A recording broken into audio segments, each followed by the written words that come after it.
جب آپ اندر چیئرمین صاحب سے ملتے، سابق چیئرمین صاحب عمران خان صاحب سے ملتے ہیں اور ظاہر حالات ڈسکس ہوتے ہیں، تو کیا وہ کہتے ہیں کبھی کوئی گال نہیں 2018 میں بھی ایسے ہی ہوتا تھا یار، کوئی بات نہیں، اس ٹائم وہ ریسیونگ اینڈ پہ تھے، آج ہم ریسیونگ اینڈ پہ؟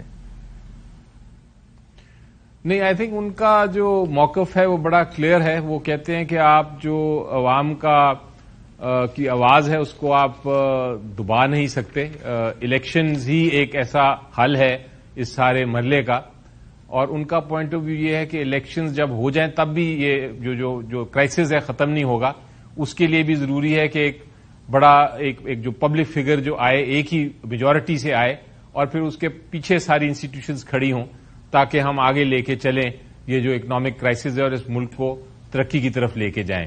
یہ ان کا ایک اندازہ ہے. وہ کافی انہوں نے اس پہ ان کو موقع ملا ہے اس بار، کیونکہ وہ انفیکٹ انہوں نے آج کہا کہ مجھے اپرچونٹی مل گئی، یہ جو میں جیل میں بیٹھا ہوں اپرچونٹی مل گئی کتابیں پڑھنے کی اور زیادہ. سر کیا انہوں نے کہا کہ میرے سے غلطیاں کیا ہوئی، مجھے بزدار کو نہیں لگانا چاہیے تھا؟ یہ تو انہوں نے کہا ہے کہ مجھے اپرچونٹی مل گئی کہ میں پڑھا اور غلطیوں سے.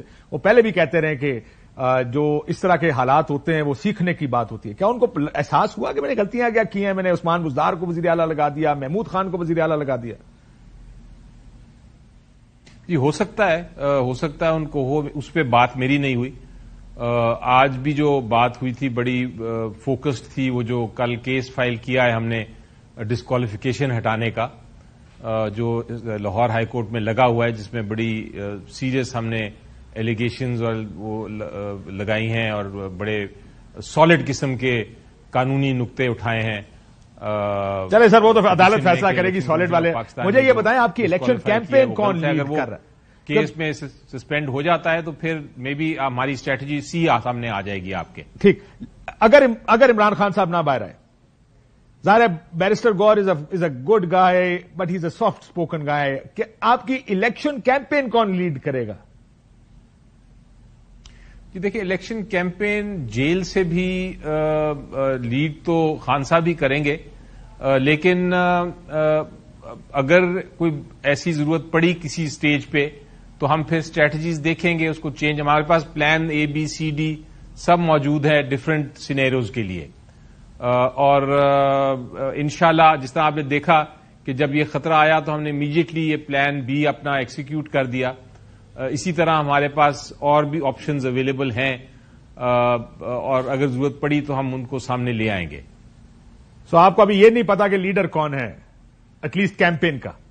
شاہ محمود قریشی یا لیڈر تو دیکھیں عمران خان صاحب ہی ہیں. وہی سر اندر سے تو نہیں کیمپین لیڈ کر سکتا، کسی کو تقریریں کرنی ہوں ہم بھیجتے ہیں، اس کو فالو کیا جاتا ہے. اس کی جو فالوئنگ کمیٹیز ہیں یا امپلیمنٹیشن کمیٹیز ہیں وہ بھی موجود ہیں، وہ بھی اپنا اپنا کام کر رہے ہیں.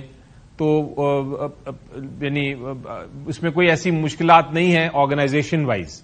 ہاں، آپ کو جب الیکشن کیمپین میں نہ حصہ لینے دیا جائے، آپ باہر نہ نکل سکیں، تو وہ ایک ڈفرنٹ پریکٹیکل مشکل ہے. اور اس کو آپ بھی کو لگتا، چلیں let me rephrase my question Ali Zafar sahab, کیا عمران خان صاحب آپ کو یہ کیمپین لیڈ کرتے نظر آ رہے ہیں یا کوئی اور لیڈ کرے گا؟ حالات جو نظر آ رہے ہیں. نہیں، عمران خان صاحب ہی لیڈ کرتے نظر آ رہے ہیں. جی چلیں، مجھے لگتا ہے کہ چلو جو بھی ہم سے پوچھتا، ہمیں تو حالات تھوڑے سے ٹائٹ لگ رہے ہیں. آپ کے سامنے ہی ہے کہ جتنے کیس ہر کیس میں ان کی گرفتاری ڈلی ہوئی ہے.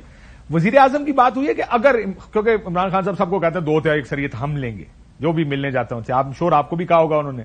وزیر اعظم کا امیدوار کون ہوگا تحریک انصاف کا؟ میرا خیال ہے کوئی شک نہیں ہے کہ ہر کوئی ایکسپیکٹ کر رہا ہے کہ عمران خان صاحب ہی ہوں گے، لیکن اس پہ کوئی کبھی گفتگو ہوئی نہیں. ابھی تو پہلا سٹیج ہے، پہلا مسئلہ یہ ہے کہ آپ الیکشن جیتیں. اس کے بعد آبویسلی اگر پی ٹی آئی الیکشن جیتتی ہے، جو انشاءاللہ جیتے گی، تو پھر اس کے بعد جو لیڈر ہیں عمران خان صاحب وہی پرائم منسٹر ہوں گے، اور کون ہو سکتا ہے. بٹ قانونی پابندیاں ہیں نا، اس وجہ سے تو مسائل تو رہیں گے.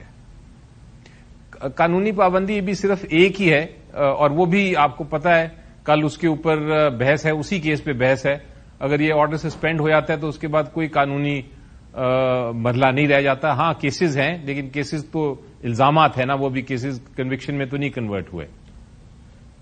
الیکشن کمیشن سے بلے کے نشان پر کوئی آپ کو خوف ہے کہ یہ جو الیکشنز ہوئے ہیں اس پر، آپ تو پہلے سے کہتے آ رہے ہیں کہ پہلا الیکشن بھی ٹھیک تھا، ان کو نہیں کرنا چاہیے تھا، کیا اب آپ کو کوئی خوف ہے کہ یہ ان الیکشن پر یہ اڑائی نہ دیں ہمیں ہمارا بلے کا نشان؟ دیکھیں جی، اگر تو قانون کی بات کرتے ہیں تو کوئی خطرہ نہیں، لیکن اب شک و شبہات ہیں، اور پہلے بھی ہمیں یہ افواہ تھی بہت زیادہ کہ یہ آپ کو فورس کریں گے کہ آپ دوبارہ الیکشن کرائیں. ہمیں یقین نہیں آ رہا تھا، لیکن وہ جب ریومر بڑھتا گیا، آرڈر آ نہیں رہا تھا، اورل آرڈر اناؤنس کر دیا ہوا تھا، اور جب وہ آرڈر ریٹن ایک دم آیا تو اس کے برعکس تھا، تو افواہیں اس کا مطلب درست تھیں. اب پھر دوبارہ سے افواہیں پیدا ہو رہی ہیں، لیکن قانونی طور پہ گنجائش نہیں کرنے کو، تو وہ سر کچھ بھی کر سکتے ہیں، عموماً ٹھیک اور ہوتی ہیں اگر اس انہوں نے ملک میں، آپ کیا جانتے ہیں نا؟ تو بہت افسوسناک بات ہوگی، اور ہم انشاءاللہ اس کو چیلنج کریں گے، کیونکہ عدالتیں جو ہیں، ہائی کورٹس اور سپریم کورٹ، وہ تو موجود ہیں اور وہ تو کام کر رہے ہیں اپنا. تو الیکشن کمیشن جو بھی فیصلہ کر دے، اول تو نہیں کرے گا، مجھے یقین ہے کہ ان کے پاس گنجائش ہی نہیں، قانون میں ہی گنجائش نہیں کہ وہ کسی بھی پولیٹیکل پارٹی کے الیکشنز کو چیلنج کر سکیں. بلکہ اگر آپ تاریخ دیکھیں تو آج تک انہوں نے، الیکشن کمیشن نے کبھی ویلیڈیٹی الیکشن کا چیلنج نہیں کیا. یہ چیلنج نہیں کیا انہوں نے، یا اس کو نہیں دیکھا کہ الیکشن درست ہوا ہے کہ نہیں، انہوں نے صرف یہ دیکھا کہ الیکشن ہوا ہے کہ نہیں. اور چلیں اس دفعہ بھی دیکھ لیتے ہیں، تاریخ ہمیشہ لکھی جاتی ہے، اس میں بھی کوئی گنجائش نہیں ہے. علی ظفر صاحب، there is always the first time, کرنے کی but elections کی. آپ کیونکہ ملے ہیں، I mean if a deal is offered, will Imran Khan take it؟ اگر کوئی ڈیل ملتی ہے یا آفر ہوتی ہے تو لیں گے کہ نہیں لیں گے؟ نہیں، ڈیل تو نہیں لیں گے. اگر آفر ہوتی ہے، آفر ہوئی بھی نہیں، لیکن اگر ڈیل ہوئی تو آفر نہیں ہوگی. بلکہ یہاں تک کہ اگر انہوں نے یہ بھی کہا ہے کہ ہم کسی سے الائنس بھی نہیں کریں گے، کوئی پولیٹیکل الائنس نہیں کریں گے، ہم اپنا الیکشن خود ہی لڑیں گے ایز پی ٹی آئی، ایک سنگل جماعت کے طور پہ. So no alliances either? No alliances and no سمجھوتاز and no deals. That's interesting because حالات دیکھ کر یہ لگتا ہے کہ کوئی نہ کوئی راستہ پالیٹیشین نکالتے ہیں مشکلات سے نکلنے کا، لیکن آپ کہہ رہے ہیں کہ جی مشکل ہے، بس جب تک ہے پھر ہے، اس سے ہم نے باہر نہیں آنا اور ڈیل کر کے نہیں آنا. آئی تھنک یہ سب سے جو بڑا ہمارے پاس جو ویپن ہے نا، ہتھیار جو ہے سب سے مضبوط اور جس پہ ہم انحصار کر رہے ہیں، وہ میرا خیال ہے عوام کا ووٹ ہے.